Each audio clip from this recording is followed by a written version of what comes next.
آج کی جو تقریب ہے اس کی دو مناسبتیں ہیں۔ ایک تو یہ اس کی مناسبت یہ ہے کہ آج کی تقریب بابا جی حاجی تائی رحمۃ اللہ تعالی علیہ ان کے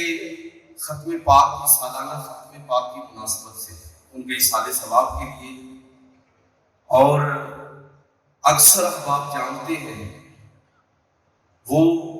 گجرانوالہ کی وہ دینی مذہبی اور سماجی شخصیت تھے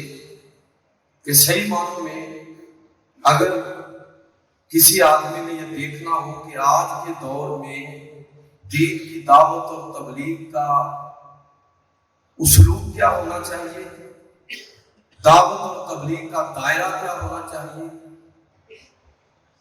اور اس کے لیے بنیادی مصادر اور مراجع کیا ہونے چاہیے،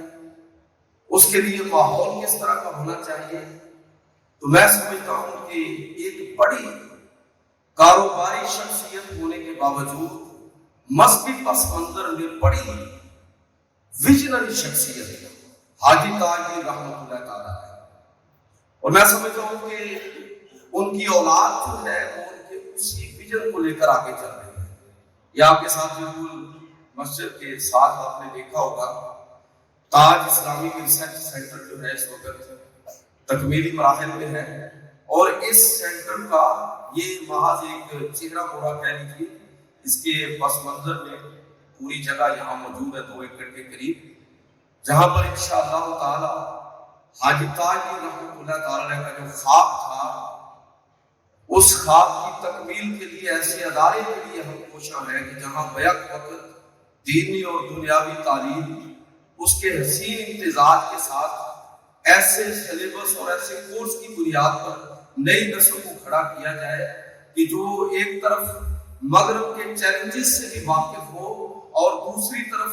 اپنے داخلی مسائل سے بھی پوری طرح آگاہ ہو، اور یہ ساری خدمت وہ اس انداز میں کریں کہ گویا کہ وہ کسی بھی طرح کسی کی محتاجی محسوس نہ کرے، اتنی صلاحیت ان کے اندر ہے۔ تو حاجی صاحب قبلہ جو تھے ان کے ویژن کے مطابق یہ سارا سلسلہ، یہ مسجد بھی ہے، اس کے ساتھ تاج اسلامک ریسرچ سینٹر جس میں انشاءاللہ تعالی ریسرچ یہ مین اس میں فوکس ہوگا، اور یہ ذمہ داری اللہ کے فضل سے مجھے سونپی گئی ہے۔ تو یہ ایک تو مناسبت اس پروگرام کی یہ ہے کہ حاجی صاحب کو خراج تحسین پیش کرنے کے لیے ان کی روح کو اصالہ ثواب کے لیے آج کی یہ تقریب منعقد ہے، اور دوسری اس کی مناسبت کہ حاجی صاحب کا جو وصال ہوا وہ بھی ربیع الاول شریف میں ہوا، تو یہ محفل میلاد مصطفیٰ بھی ہے، سیرت کانفرنس بھی ہے، اور ان کے اصالہ ثواب کے لیے یہ سارا پروگرام جو ہے وہ انعقاد پذیر ہے۔